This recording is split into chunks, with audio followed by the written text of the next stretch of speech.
మరి మీరు రేపు జరిగే వివాహంలో అద్భుతంగా ఏ వర్షం లేకుండా ప్రభు మంచిగా జరిగించాలని ప్రార్థన చేద్దాం. అందరి చేతుల పైన ఎత్తి ప్రార్థన కోసం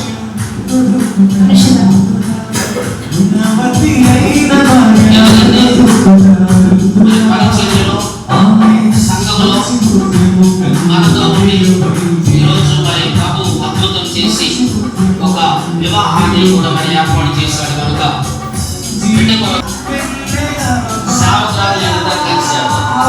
పరిశుద్ధ ఆత్మదేవానికి పెళ్లి కుమారుడు చెందును బట్టి అదేవిధంగా పెళ్లి కుమార్తెగా సిద్ధపడుతున్న ఆలోచన బట్టి మీరిరువురు కూడా ఒకటిగా మీరు చేయబోతున్నారు. మీ చిత్తం మీ ప్రణాళికలో ఇది ఏర్పాటు అయి ఉన్నదని తండ్రి ఎంగేజ్మెంట్ కూడా వారికి జరిగి ఉండగా 29న జరుగుతున్న వివాహం అనేది అన్ని విషయాలు ఘనమైనది మీరు చెప్పారు.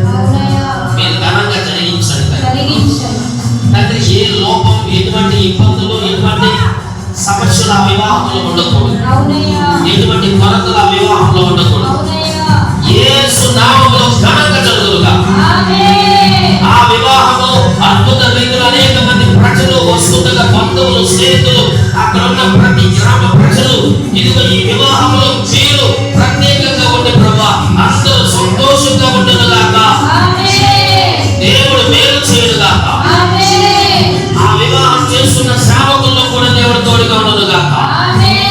ఇదిగో తండ్రి చెందు అనుషను దేవుడు చట్టపరిచి వారెవరు కూడా భవిష్యత్తులో ఫలించి అభివృద్ధి చెందునుగాక. వారి వివాహాన్ని దేవుడు ఇదిగో తండ్రి మీరు ఆశీర్వదించునుగాక.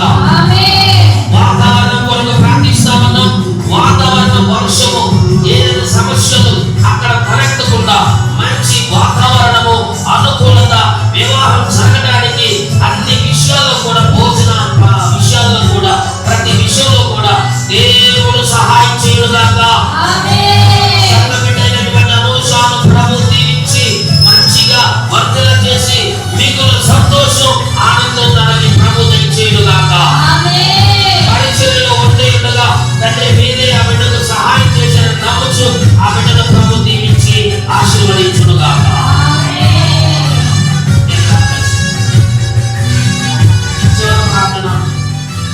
ఆశీర్వాదాలు తీసుకున్నాం. పరిశుద్ధాత్మ